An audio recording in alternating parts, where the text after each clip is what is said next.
revenge is complete.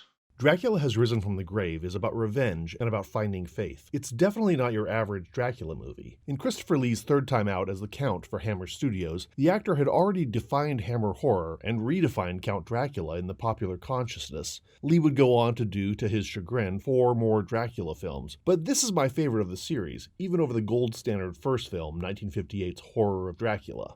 It opens with a great shock scene where an altar boy and a priest find a young woman's body crammed inside a church bell. Jump to 1 year later. The perpetrator, Count Dracula, has been killed, but both the altar boy and priest have PTSD from the experience, and the town still lives in the terrifying shadow of Dracula's castle. A Monsignor, Ernst Müller, comes to town to put an end to this nonsense. He drags the parish priest up to the castle to perform an exorcism with him. The priest refuses and slips into a gorge, accidentally reviving Dracula, who's been frozen in a creek. The Count is furious to find himself barred from his own castle by a large golden crucifix. He seeks vengeance on the Monsignor, who lives in a nearby city, with the help of the priest whom he enslaves. The Monsignor has, of course, a pretty niece named Maria, and Dracula goes after her to exact revenge. Monsignor Müller and his niece's boyfriend Paul fight back as best they can. Thus far, this sounds like your average Dracula remix. The boyfriend Paul replaces Jonathan Harker, the priest is the new Renfield, and Monsignor Müller takes the place of Professor Van Helsing, not an enviable task filling the shoes of the great Peter Cushing.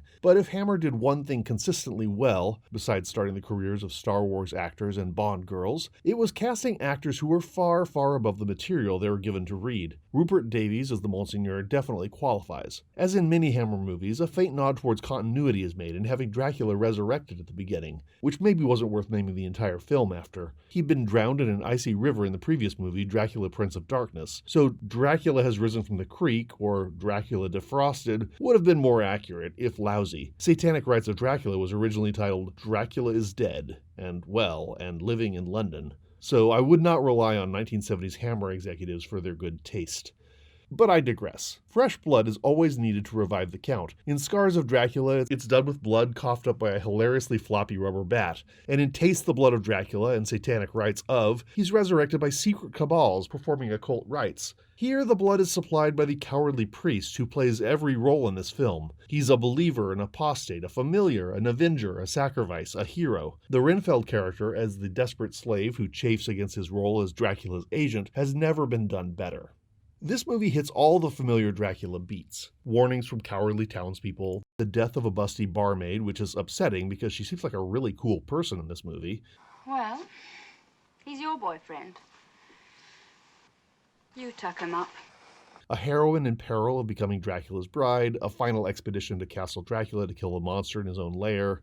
The movie differs from other Dracula movies, though, especially the Hammer films, in a couple ways. First, Dracula is on the offensive here. He's not merely prowling around a new city looking for new blood, nor defending himself against angry villagers. The Count is genuinely angry and specifically targets young Maria because it's going to hurt her uncle. Secondly, Paul. For the first time in the series, we have a hero who seems to be an interesting character. You're a second-class pastry cook.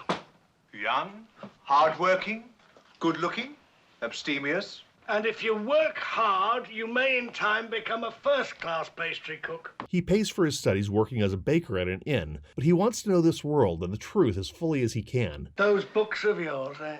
And where are they going to get you? Something of the truth. The truth? Now, look, if you want to be a success in life, forget the truth. I can't just forget it. Well, then stay a pastry cook. That way it doesn't matter.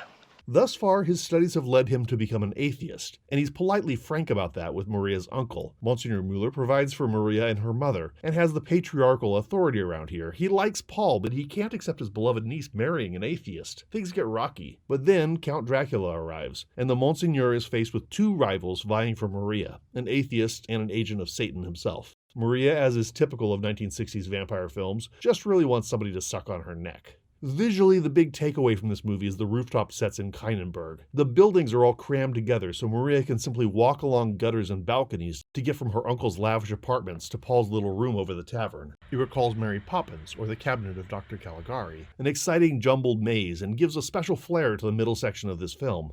Paul, who's thinked himself into disbelief in God, is now faced with the undead proof that the devil at least exists. Unable to just flip on a faith switch, he drags the faithless priest up the mountain to confront Dracula for him. Two hapless heroes completely unqualified to confront the devil. To kill a vampire, as Peter Hutchings points out in his excellent book Hammer and Beyond, this film invents the requirement of a profession of faith to the usual stake through the heart. It's not enough to do the anti-vampire things, you have to believe in them.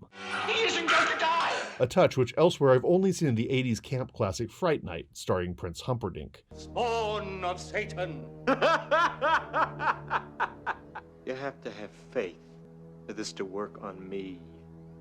Given the swift closing credits of Hammer films, something that aligns with my other passion, Shaw Brothers Kung Fu, we never really know if Paul has embraced faith in this film. He did recognize his need for the priest, and his failure to kill Dracula because of his inability to pray earlier.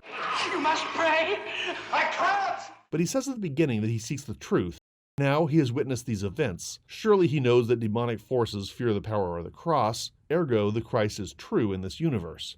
Hammer Studios, which produced racy fare like The Vampire Lovers, Vampire Circus, and The Satanic Rites of Dracula, obviously was not producing a religious tract here. Check out what Professor Van Helsing says during his excursion to China in Legend of the Seven Golden Vampires. In Europe, the vampire walks in dread of the crucifix. But here, it will be the image of the Lord Buddha. Which puts this film in a funny position. You believe that there is one God? Good. Even the demons believe that, and shudder. Dracula Has Risen from the Grave is Hammer as a horror film filled with genuinely lovable characters. It proves that Hammer could have heart, and eat it too.